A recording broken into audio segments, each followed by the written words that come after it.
بسم اللہ والصلاة والسلام علی رسول اللہ محمد وعلی آلہ واصحابہ وازواجہ اجمعین۔ السلام علیکم ورحمۃ اللہ وبرکاتہ۔ شوال کے مہینے سے متعلق موضوعات میں سے آج ایک اور موضوع کے بارے میں ہم انشاءاللہ سمجھیں گے، جانیں گے۔ پہلے تو شوال کے مہینے میں سب سے پہلا کیے جانے والا کام زکوٰۃ الفطر یعنی فطرانہ ادا کرنے کے بارے میں بات کی گئی تھی، جسے رمضان سے متعلقہ مجالس میں شامل کر کے نشر کر دیا گیا، وللہ الحمد۔ اس کے بعد پھر عید کی نماز اور عید سے متعلق دیگر کچھ اہم مسائل، جو کہ کل 33 مسائل تھے، ان کا بیان مکمل ہوا اور وہ بھی نشر ہو چکا ہے، وللہ الحمد۔ اور آج ہم بات کریں گے چاند رات کے بارے میں۔ جی، چاند رات شوال جو کہ رمضان کے بعد آنے والا مہینہ ہے، اس مہینے کی پہلی رات ہوتی ہے، وہ رات جس میں عید کا چاند دکھائی دیتا ہے، اور اسی نسبت سے اسے چاند رات کہا جاتا ہے۔ اور اس مہینے کا پہلا دن عید الفطر ہوتا ہے۔ شوال کی یہ پہلی رات، جسے عام طور پر چاند رات کہا جاتا ہے، جسے شاعروں نے ایک عشقیہ چیز بنا کر رکھ دیا ہے، یہ رات رمضان کے ختم ہوتے ہی شروع ہو جاتی ہے۔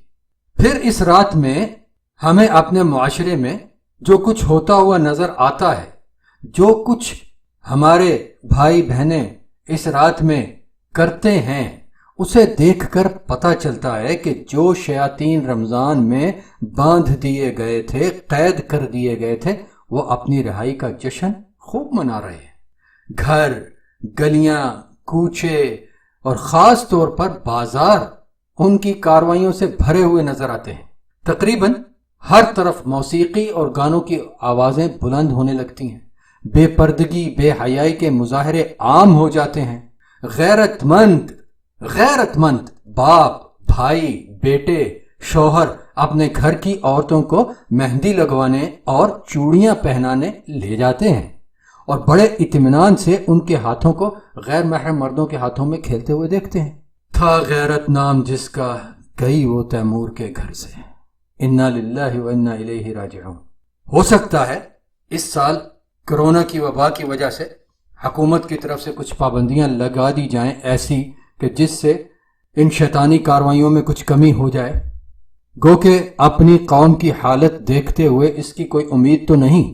ابھی کچھ دیر پہلے ہی میں نے ایک ویڈیو کلپ دیکھا ہے، جس میں کراچی کے کسی علاقے میں، شاید طارق روڈ میں، کسی شاپنگ مال میں قانون کی خلاف ورزی کی وجہ سے اسی کرونا وبا کے بارے میں جو اکٹھے ہونے کی، رش لگانے کے بارے میں جو قانون ہے، اس کی خلاف ورزی کی وجہ سے پولیس کی کارروائی شروع ہوئی، اور ہماری خواتین، مسلمان بہنیں، بیٹیاں جو اس کلپ میں دکھائی دے رہی ہیں کہ ایک بالکنی سے لٹک کر وہ نیچے سڑک پر کود رہی ہیں، اور سب کی سب تقریباً عبائے بھی پہنے ہوئی ہیں، اور نیچے ان کو غیر محرم مرد ہاتھوں میں پکڑ کے نیچے اتار رہے ہیں، یا وہ براہ راست چھلانگیں لگا رہی ہیں نیچے۔ انا للہ و انا الیہ راجعون۔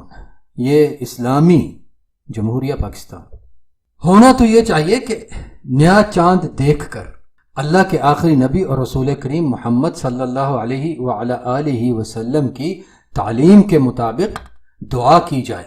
وہ دعا کیا ہے، اس کا ذکر رمضان کی مجالس میں سے دوسری مجلس میں کیا جا چکا ہے، جس کا عنوان ہے رمضان یا کوئی بھی نیا مہینہ شروع کرنے سے متعلقہ مسائل۔ اسے بھی ضرور سنیے گا، انشاءاللہ مزید فائدہ ہوگا۔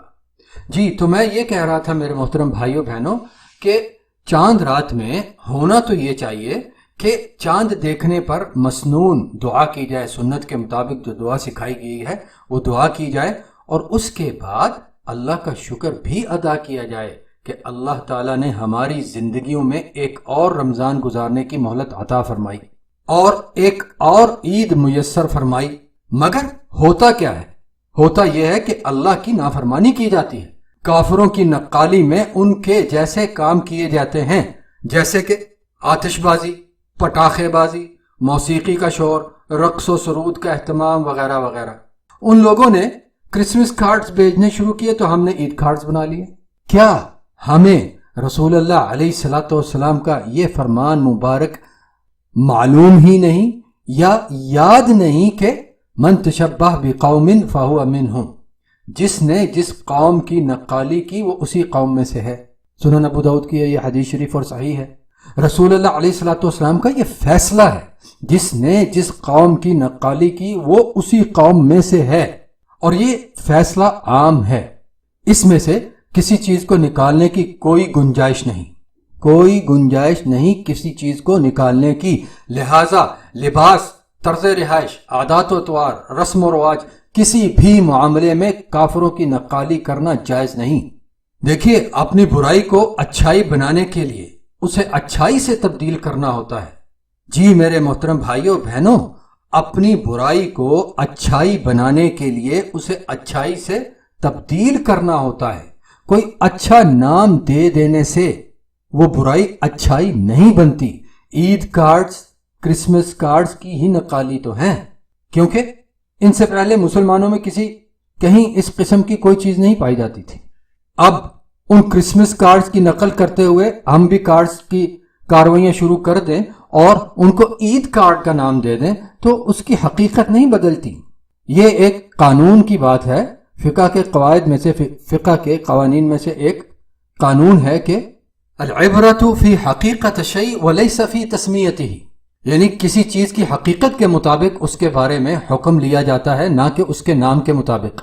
اور یہ قانون نبی کریم علیہ الصلاۃ والسلام کی ایک حدیث سے اخذ کیا گیا ہے، جس میں انہوں نے فرمایا ہے کہ لَيَشْرَبَنَّ نَاسٌ مِّنْ أُمَّتِي الْخَمْرَ يُسَمُّونَهَا بِغَيْرِ اسْمِهَا، یقیناً میری امت میں ایسے لوگ ہوں گے جو شراب پئیں گے اور اس کا نام بدل دیں گے۔ نام کیوں بدل دیں گے؟ تاکہ اس کے حکم میں تبدیلی کی جا سکے۔ یہ حدیث شریف سنن ابو داؤد، سنن ابن ماجہ، سنن نسائی، صحیح ابن حبان اور مسند احمد میں ہے، اور ان تمام محدثین کرام نے اس روایت کو صحیح قرار دیا ہے۔ تو کسی چیز کا نام بدل دینے سے اس کی حقیقت نہیں بدلتی۔ Christmas cards are actually the Christmas cards, Christmas card جو ہیں وہ کافروں نے اپنی ایک عید منانے کے سلسلے میں استعمال کرنا شروع کیے۔ اب اگر ہم بھی ان کی نقالی کرتے ہوئے اپنی عید میں اس طرح کے کارڈز استعمال کریں اور اس کو عید کارڈ کا نام دیں تو یہ کوئی اسلامی چیز نہیں بن جائے گی، اس کی حقیقت وہی رہے گی، اور نہ ہی یہ کارڈز کسی بھی طور پر عید کی دعا کا بدل ہو سکتے ہیں۔ عید کی دعا یا عید کی مبارکباد کیا ہے، اس کے بارے میں انشاءاللہ گفتگو پھر صحیح، ویسے اس کے بارے میں ایک چھوٹا سا مضمون بھی ہے جو میرے بلاگ پہ ہے، آپ اس کو پڑھ سکتے ہیں۔ بات ہو رہی تھی ناجائز کاموں کی، جن کا ہم نے ذکر کیا، جو اس چاند رات میں عید آنے کی خوشی میں کیے جاتے ہیں۔ سب کے سب ناجائز کام، ایسے کام جن کی انسان کی زندگی میں قطعاً کسی بھی قسم کی کوئی ضرورت نہیں۔ ان کاموں کو کیے جانے کے بغیر انسان کی زندگی کی ہر ضرورت بڑی آسانی سے پوری ہو سکتی ہے اور ہوتی ہے، جیسا کہ ذکر کیا میں نے، آتش بازی، پٹاخے بازی، موسیقی کا شور، رقص و سرود اور اسی قسم کی دیگر بے ہنگم حرکات، ناجائز کام، یہ سب کے سب ناجائز کام جن میں اتنی فضول خرچی کی جاتی ہے کہ شیطان کا دل باغ باغ ہو جاتا ہوگا۔ اور کیوں نہیں ہوگا؟ اللہ تبارک و تعالیٰ نے تو فرمایا ہے کہ ان المبذرین کانوا اخوان الشیاطین وکان الشیطان لربہ کفورا، فضول خرچی کرنے والے شیطانوں کے بھائی ہیں، اور شیطان اپنے رب کا بڑا ہی ناشکرا ہے۔ سورۃ الاسراء، جسے سورۃ بنی اسرائیل بھی کہا جاتا ہے، اس کی آیت نمبر 27 ہے یہ۔ تو فضول خرچی کرنے والوں کو اللہ تبارک و تعالیٰ نے شیطان کے بھائی قرار دیا۔ اب جب اس قدر فضول خرچیاں ہوتی ہوئی دیکھتا ہوگا شیطان، تو اس کو اپنے عملی طور پر اپنے بھائیوں کی تعداد میں اضافہ دیکھ کر بڑی خوشی ہوتی ہوگی، اور مزید خوشی ان بدبختوں کو اس وقت ہوتی ہوگی جب ایسے کاموں میں پیسے خرچ کرنے والوں کی اکثریت اپنے ارد گرد غریب مسلمانوں کو نظر انداز کرتی ہے۔ جی، وہ غریب مسلمان جو کہ ضروریات زندگی پوری کرنے کی بھی استطاعت نہیں رکھتے، اور یہ فضول خرچی کرنے والے ہمارے مسلمان بھائی اور بہن ان کو دیکھ رہے ہوتے ہیں، ان کے بارے میں جانتے ہوتے ہیں اور ان کو نظر انداز کرتے ہیں، اور اپنا مال ان حرام کاموں میں صرف کرتے رہتے ہیں، خرچ کرتے رہتے ہیں۔ کیا ہی اچھا ہوتا کہ یہ پیسہ، یہ مال جو ان کاموں میں، حرام کاموں میں خرچ کیا جاتا ہے، یہ پیسہ غریب رشتہ داروں یا دیگر دوسرے غریب مسلمانوں پر خرچ کیا جاتا کہ وہ بھی عید کی خوشیوں میں اچھی طرح شامل ہو سکتے۔ ذرا سوچئے گا میرے محترم معزز بھائیوں بہنوں سامعین کرام کہ ہم میں سے کتنے ایسے ہیں جو ان کاموں اور نئے کپڑوں کی خریداری پر تو بہت پیسہ خرچ کرتے ہیں، گویا کہ یہ کام عید کے فرائض یا سنتوں میں سے ہیں، لیکن فطرانہ دینا یا تو انہیں یاد ہی نہیں رہتا یا پھر بالکل آخری وقت میں جان چھڑاتے ہوئے کسی کو بھی دے دیا جاتا ہے۔ آئیے اپنی اپنی جگہ پر اپنے اپنے اندر جھانک کر اپنے اپنے اعمال کا محاسبہ کرتے ہیں اور دیکھیں کہ رمضان میں ہم نے کیا کیا کیا ہے اور ہمیں اس کی برکتوں میں سے کیا ملا ہے۔ سوچئے، کیا رمضان میں ہم نے صرف بھوک پیاس ہی کاٹی ہے؟ کیا رمضان میں ہم نے اپنے نفس کو اللہ اور اس کے رسول کریم محمد صلی اللہ علیہ وعلی آلہ وسلم کی اطاعت کی تربیت دی ہے؟ کیا رمضان میں کیے گئے ہمارے وہ کام جنہیں ہم عبادت سمجھ کر کرتے رہے ہیں اللہ نے قبول کر لیے ہیں؟ جی، اس سوال کا جواب کیسے ملے گا، بلکہ ان سبھی سوالات کا جواب ہمیں کیسے ملے گا؟ وہ ایسے دیکھیے کہ اگر تو ہم رمضان کو رخصت کرتے اور شوال کا استقبال کرتے ہوئے ایسی حرکات کر رہے ہیں جن کا میں نے ابھی ذکر کیا ہے یا ان جیسی دیگر حرکات کا مرتکب ہوتے ہیں، تو ہمیں جان لینا چاہیے کہ ہم نے رمضان میں روزے نہیں رکھے، صرف بھوک پیاس ہی کاٹی ہے۔ ہم نے اپنی زبان کی خواہشات کو، اپنی زبان کے ذائقوں کو، اپنے زبان کے چسکوں کو تو وقتی طور پر روک لیا تھا، مگر اپنے نفس کو اللہ اور اس کے آخری رسول کریم محمد علیہ الصلوۃ والسلام کی اطاعت کی تربیت نہیں دی۔ جو ٹوٹے پھوٹے اعمال کیے گئے ہیں وہ قبول نہیں ہوئے، کیونکہ اگر وہ قبول ہوئے ہوتے تو پھر ہم اللہ اور رسول اللہ علیہ الصلوۃ والسلام کی نافرمانی کرتے ہوئے نظر نہ آتے، بلکہ ان کی تابع فرمانی کرتے ہوئے دکھائی دیتے۔ لیکن ابھی وقت ہے، جی ابھی بھی ہمارے پاس وقت ہے۔ قل یا عبادی الذین اسرفوا علی انفسہم لا تقنطوا من رحمت اللہ ان اللہ یغفر الذنوب جميعا انہ هو الغفور الرحیم وانیبوا الی ربکم واسلموا له قبل ان یاتیکم العذاب ثم لا تنصرون۔ فرمائیے اے رسول، فرمائیے اللہ اپنے نبی علیہ الصلوۃ والسلام کی زبان مبارک سے ہم مسلمانوں کے لیے یہ پیغام دے رہا ہے اور ان کو حکم دے رہا ہے کہ اے رسول میری طرف سے فرمائیے، اے میرے بندو، وہ بندو جنہوں نے اپنی جانوں پر زیادتی کی ہے، یعنی اللہ کی نافرمانی کر کے اپنی جانوں پر زیادتی کی ہے، تم لوگ اللہ کی رحمت سے نا امید نہ ہو جاؤ، بے شک اللہ بڑی بخشش بڑی رحمت والا ہے، اور اپنے رب کی طرف جھک جاؤ اور اس کی مکمل تابع فرمانی کرو اس سے پہلے کہ تمہارے پاس عذاب آ جائے اور تمہاری کوئی مدد نہ کی جائے۔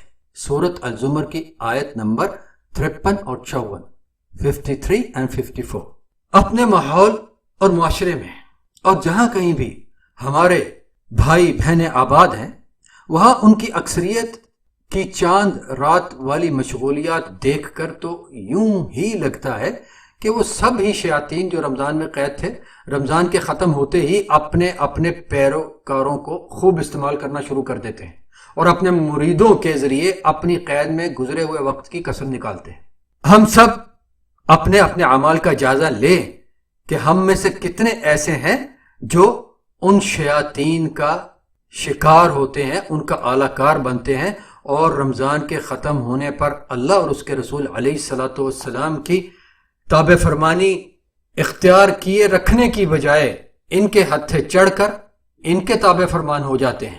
آئیے اپنے رب کی طرف پلٹیں اور اس کی تابع فرمانی کرنا شروع کر دیں اور اس کے رسول علیہ الصلوۃ والسلام کی تابع فرمانی کرنا شروع کر دیں، جس طرح کہ ہم نے رمضان میں کرنے کی کوشش کی، اسی کوشش کو جاری و ساری رکھیں اور اس میں مزید اضافہ کرتے چلیں، اور جو نافرمانیاں کر چکے ہیں ان سے توبہ کر لیں۔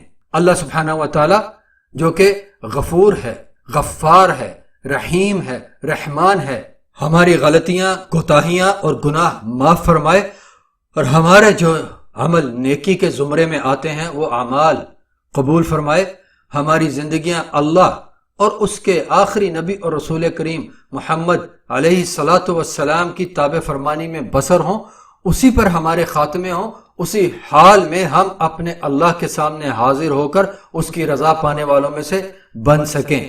والسلام علیکم ورحمۃ اللہ وبرکاتہ۔